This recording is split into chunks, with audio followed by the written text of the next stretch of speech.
Hi, my name is Jasmine, and I had a supernatural encounter with God in my room. And it is now 36 days since I was saved. And what I'm doing right now is going over a list of things to avoid opening doors for demons to come into your life and to literally live within you. So I just went over a few things. The next thing I want to go over is using drugs. Seems very obvious, but I just have to say that very explicitly. Say using drugs, any form, like even weed. That's a hard one for people because they're like, well, it's not as bad as heroin. It doesn't matter. It's still something that's altering your perception. You're not able to see. And some people be like, well, I drive better when I'm high. No, it's still altering your perception. And I know that you agree with me because if it didn't, you wouldn't be using it. Right? If it didn't alter your perception, if it didn't alter the way you feel, you wouldn't be using it. That means it's causing changes within you mentally, physically, and it's allowing something else to come in that you're looking to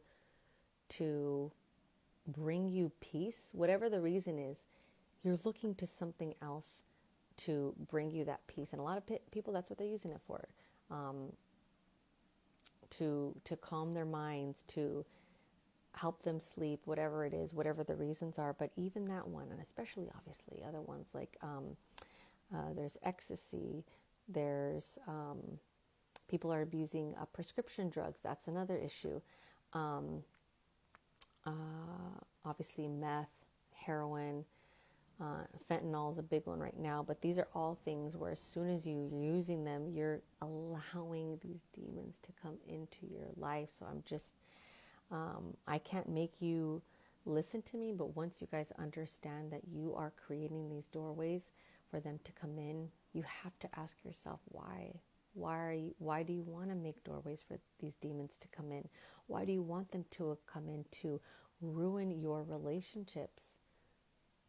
And you may think, well, this is not, weed isn't a problem for my relationship because I'm not smoking and it's not interfering. I'm not talking about that. I'm talking about when you're using it, you're opening these doorways for these demons to come in to work in different ways to destroy your relationship, to make you perhaps want to cheat, to make you indifferent to your partner, to make you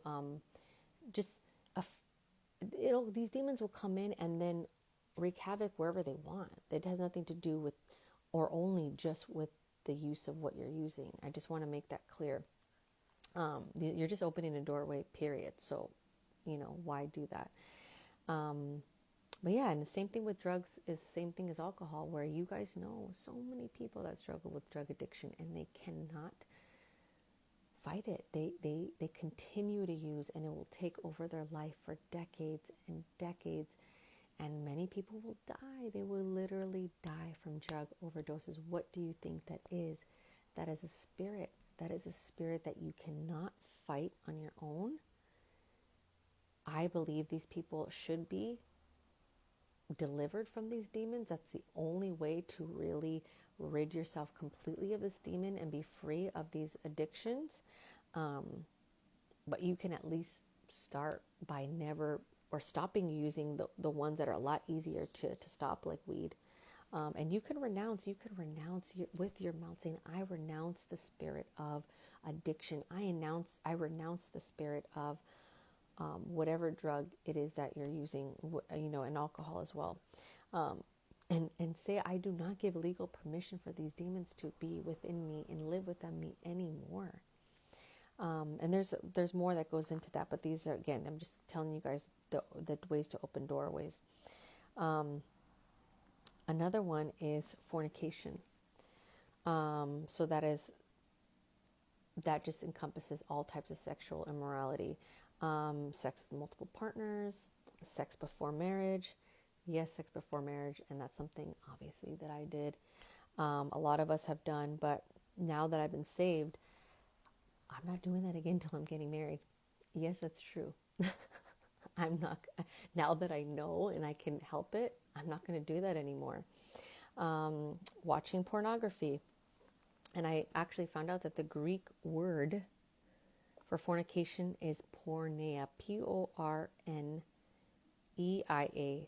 which is used to describe all sexual immorality. So, not a coincidence, the Greek word for that is the root of pornography, watching pornography. That's another one. A lot of people don't know that. They think, oh, what's wrong with it? I'm just watching,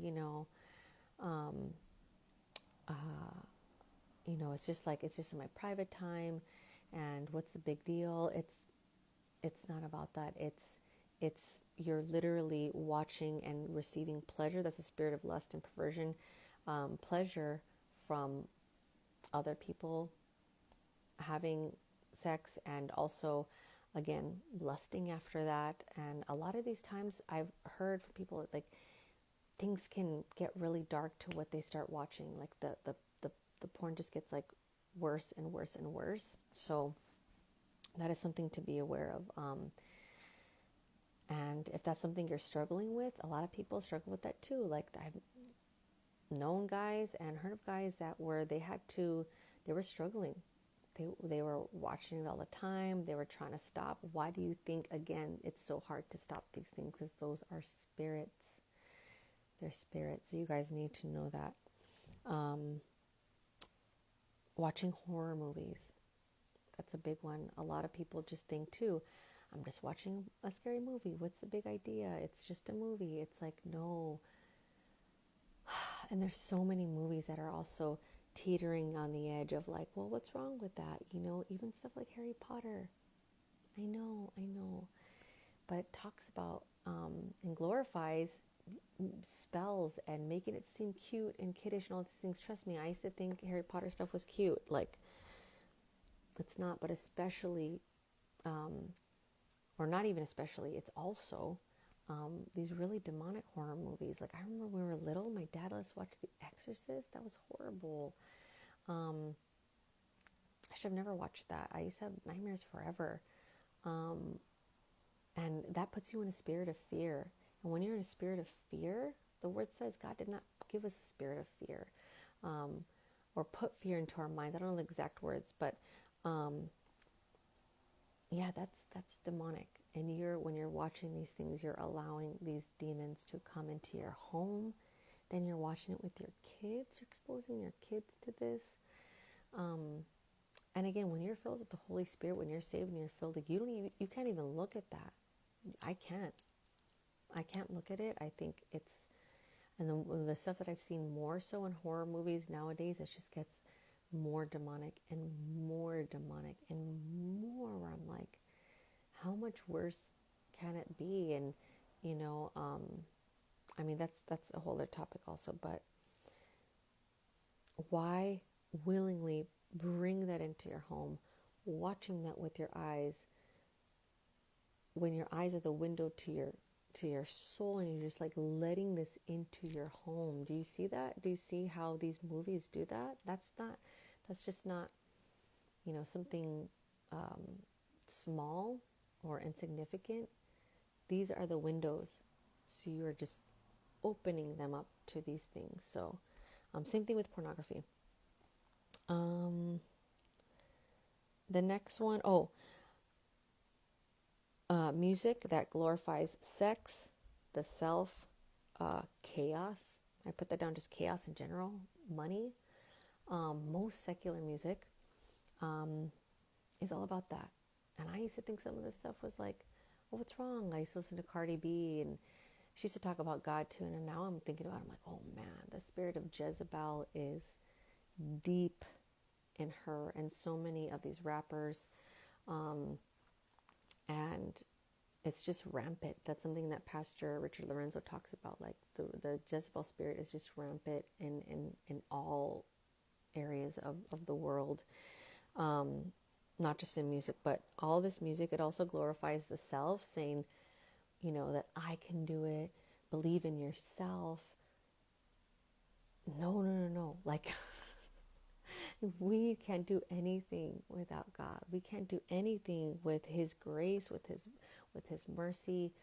All of our strength, everything that we do comes from Him. So it's not about glorifying ourselves. And I didn't know this. I just thought these songs were empowering back in the day. Now I'm just like,